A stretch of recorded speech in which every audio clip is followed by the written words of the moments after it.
Voici de retour sur ce plateau d'échange pour parler de la santé reproductive des jeunes, la santé sexuelle et reproductive des jeunes.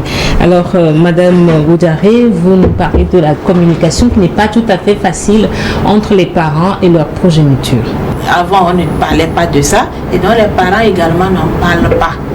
Les parents n'en parlent pas, et même dans la société, les jeunes, il y a un manque d'informations autour de la contraception également, et de tout ce qui est en lien avec la sexualité des jeunes et adolescents.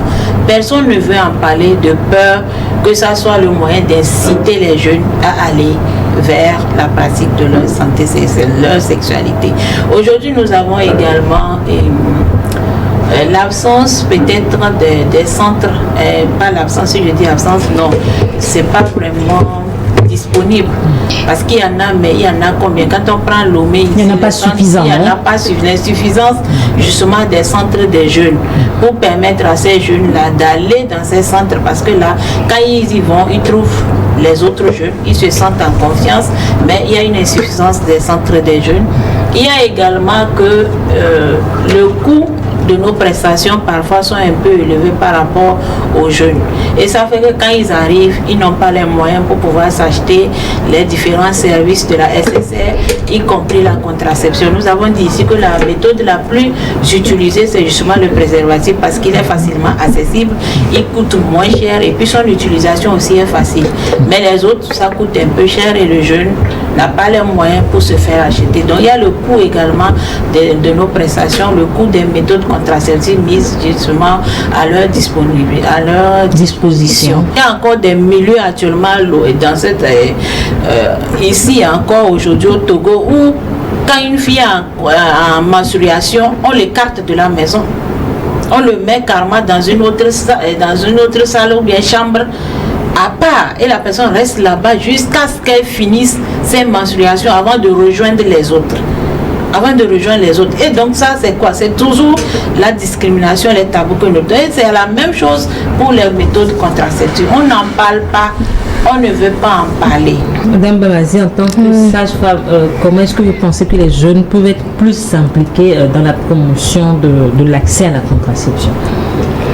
Et les jeunes peuvent être plus impliqués à travers les associations de jeunes, par les sensibilisations, lorsque ils sont organisés en association comme le mouvement des jeunes de la TBF, ils peuvent avoir des formations eux-mêmes, constituer des groupes pour pouvoir sensibiliser d'autres jeunes. Donc je pense que ce moyen permet d'impliquer encore plus les jeunes en ce qui concerne la contraception. Alors, je voulais ajouter quelque chose. C'est vrai qu'il faut aussi former ces jeunes-là. Il faut les former. Et quand ils sont formés, ils peuvent maintenant aller auprès de leur père pour que le processus continue. Et à travers ce canal, je pourrais dire que la TB Famille a à la disposition des jeunes deux moyens et à l'application. Les jeunes de Lomé ou de tout le territoire? Tout le territoire, puisque quand on parle de la TBF, c'est tout le territoire, c'est pas Lomé seulement. Donc l'application, c'est en ligne. Info ado jeune, où on peut le télécharger sur le Play Store, sur son portable. C'est smartphone. Sur le portable, vous tapez simplement info ado jeune et ça vient. Ou bien ils peuvent également se former à travers notre site e-learning de la TBF également. Et là, ils seront d'abord eux-mêmes bien formés en ce qui concerne tout ce qui est éducation sexuelle complète. Et en retour, étant bien formés, ils pourront facilement, comme on l'a dit, sensibiliser les autres et s'impliquer dans tout ce qui concerne la campagne autour de la... Alors, en tant que sage-femme, c'est vous qui conseillez par rapport à la méthode contraceptive à adopter. Comment est-ce que l'expérience se passe? Est-ce que c'est aussi facile avec les patientes ou bien comment est-ce que vous arrivez à les gérer? Il faut dire que ce qui concerne les consultations pour la contraception, bien pour la planification familiale, ça se passe de la même manière avec tout le monde. Quand nous recevons un client, qu'il soit jeune ou adulte, ça se fait dans un climat de confidentialité. On garantit à la cliente que tout ce qui va se dire en salle sera entre nous, le prestataire et le client. On fait de telle sorte que le client se sente à l'aise. Et là, nous commençons la consultation tout en avertissant que peut-être nous allons aborder des questions un peu plus intimes. Lorsqu'on énonce tout ça là et qu'on commence la consultation, la personne est avisée. Et nous prenons vraiment le soin de fermer la porte pour que la personne sache que il y a toute la sécurité, la confidentialité en ce qui concerne tout ce qui se dit ici, dans la salle de consultation. Et on présente toutes les méthodes avec leurs avantages, leurs limites et les facteurs, les effets indésirables et les signes d'alerte. Maintenant, quand nous donnons toutes les informations autour de la méthode et accompagné des questions, parce que nous allons faire l'évaluation de la cliente, savoir ses habitudes en matière de sexualité et tout, la personne même saura quelles sont les méthodes, bien quelle est la méthode la mieux adaptée à sa situation. Et la personne choisit. Et quand elle choisit, nous allons voir est-ce que les critères d'éligibilité sont respectés par rapport à ce qu'elle a choisi. Elle peut l'utiliser ou pas. Si elle ne peut pas l'utiliser, nous allons lui dire qu'elle ne peut pas l'utiliser et on lui dit de revoir dans tout ce que nous avons expliqué qu'est-ce qui lui plaît encore. L'idée, c'est que la personne fasse son choix en fonction des informations qu'elle a. On ne peut pas l'imposer parce que c'est son corps. Les effets, c'est elle qui va les sentir. Et quand c'est comme ça, quand la personne, tout en le mettant en confiance que s'il y a un souci, elle peut toutefois revenir. La méthode qu'elle choisit, si elle ne peut pas le supporter, elle peut changer à tout moment, qu'elle est libre. Et là, Madame Manqué, est-ce que vous êtes déjà arrivé de consulter pour une méthode contraceptive? Personnellement, pour moi, non, mais pour des amis, oui, parce que Tata Robertine est ici.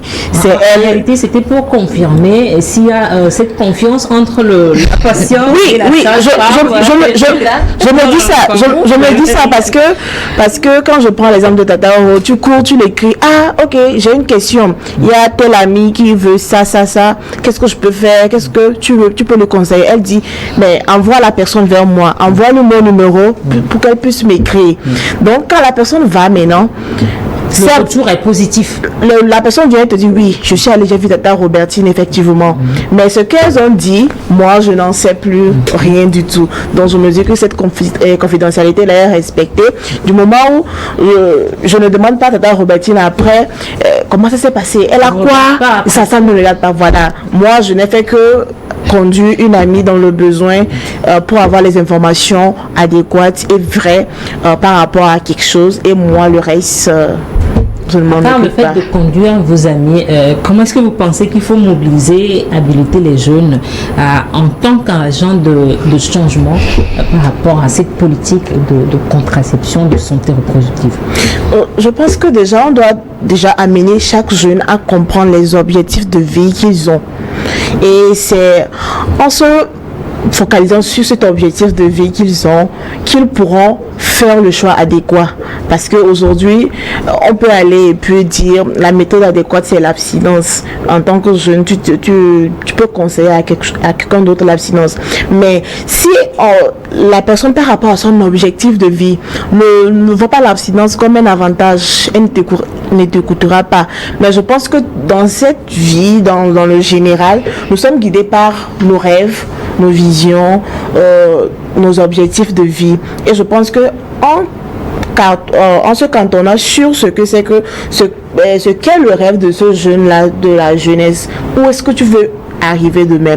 Est-ce que tu veux laisser une grossesse t'empêcher de ne pas continuer les cours? Est-ce que tu veux laisser une grossesse t'empêcher peut-être de voyager? Est-ce que Voilà, toutes ces questions-là, il faut poser aux jeunes pour que lui-même maintenant il puisse se mettre maintenant dans la situation où il se dit oui, je perds beaucoup de choses en choisissant peut-être d'aller au rapport sexuel non protégé. Je perds beaucoup de choses en choisissant de me lancer dans la sexualité très tôt.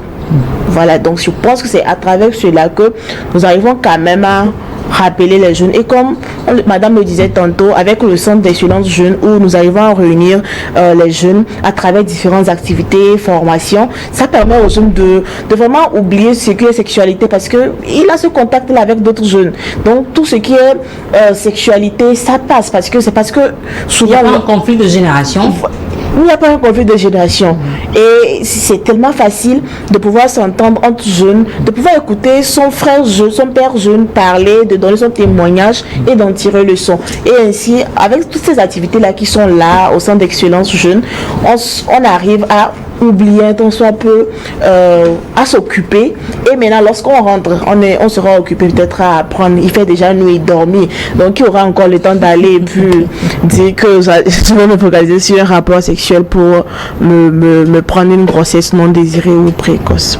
Madame Odiaré, quel conseil vous donneriez aux jeunes pour défendre leurs droits? Merci beaucoup. Vous savez, pour défendre quelque chose, le droit à l'accès à la contraception. Oui, pour défendre son droit, il faut devoir le connaître d'abord. Ouais. Donc, mon conseil, c'est d'amener les jeunes à aller se faire former, à connaître ce que c'est que leur droit d'abord. C'est en connaissant ton droit que lorsqu'il est bafoué, tu peux réclamer. Tu peux te battre pour défendre ce droit-là. Donc, le conseil, c'est de demander aux jeunes d'aller s'informer sur tout ce qui concerne leurs droits en santé sexuelle et reproductive. Et là, ils pourront devant plaider pour que leurs droits soient respectés. Voilà, pour que leurs droits soient respectés, c'est ce que je peux dire. Alors, aujourd'hui, vous avez parlé d'une responsabilité partagée à différents niveaux, que ce soit la société, l'entourage immédiat, les parents.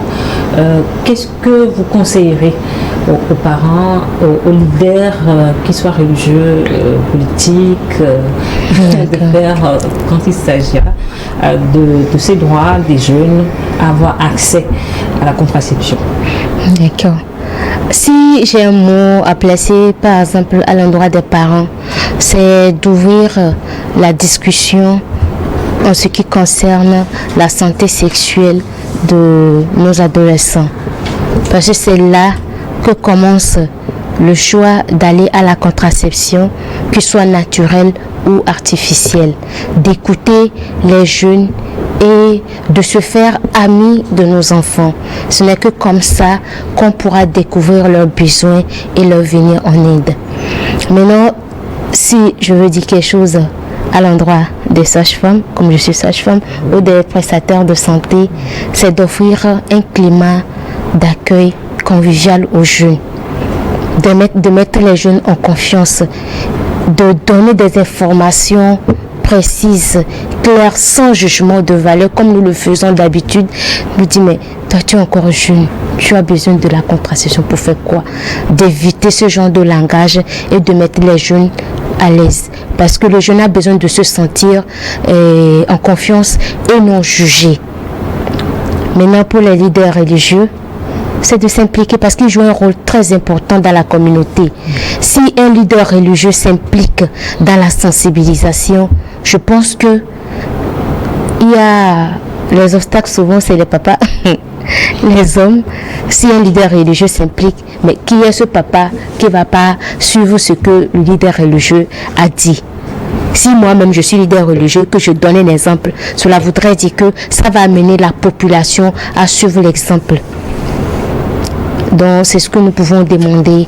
Et bon, à l'endroit de ceux qui peuvent, c'est-à-dire les pouvoirs publics, les pouvoirs publics, oui, c'est de mettre les moyens, comme le fait déjà par exemple comment on dit, la TBS, c'est pas un pouvoir public, mais c'est une association.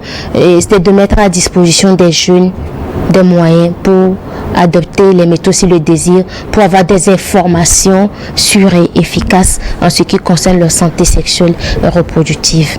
Et je pense que le ministère le fait déjà à travers les campagnes de gratuité d'offres de méthodes de contraception qui se font pratiquement périodiquement dans tous les centres tout au long du pays, au moins dans le trimestre. Il y a 1 ou 2 fois où il y a offre gratuite de méthodes contraceptives dans les centres publics. Et je pense que c'est déjà un pas et si ça continue. Ça fera avant, oui. Ok, rapidement, parce que nous sommes pris par le temps. Nos dirigeants, c'est vraiment plaider qu'il y ait vraiment une mise à l'échelle de tout ce qui concerne l'éducation sexuelle complète et qu'on puisse également l'introduire dans les curricula de formation. Qu'on puisse, donc que le jeune soit envahi, que ce soit à la maison, que ce soit dans les classes publiques, oui, que ce soit au niveau dans les églises, que ce soit à l'école, que le jeune puisse facilement avoir de l'information concernant sa santé sexuelle reproductive là où il se trouve. Et donc, il doit vraiment avoir une coalition pour que cela se fasse. Madame Languier, votre plaidoyer en un mot? Je dirais aux jeunes, c'est vrai, vous avez le choix libre de choisir votre méthode contraceptive et il va falloir faire de ce choix un choix judicieux afin de ne pas regretter par après. Mais aujourd'hui, la TBF offre à travers son mouvement d'action des jeunes la possibilité d'être formés, d'avoir des informations. Donc pour tous les jeunes qui seront intéressés, le mouvement d'action des jeunes est disponible. Ils peuvent rejoindre l'association ou alors carrément aller sur l'application Info Ado Jeunes qui vont télécharger et ils auront droit aux formations sur l'éducation sexuelle complète ou alors sur la plateforme e-learning où ils pourront avoir la formation en éducation sexuelle complète et avoir un certificat à la fin. C'est très important. Merci. Merci, ce sera tout pour échange aujourd'hui. Merci à Thérèse Bamazi, sage-femme d'État, responsable de l'unité de planification familiale à la clinique principale de l'ATBF à Lomé. Merci également à Robertine Audiaré, responsable de la clinique du Centre d'excellence jeunes de l'ATBF à Lomé. Je vous dis aussi merci à Kouchouka Languier, secrétaire régional du mouvement d'action des jeunes de l'ATBF antenne maritime. À vous qui nous avez suivis, à très bientôt pour un nouveau numéro d'échange. Merci.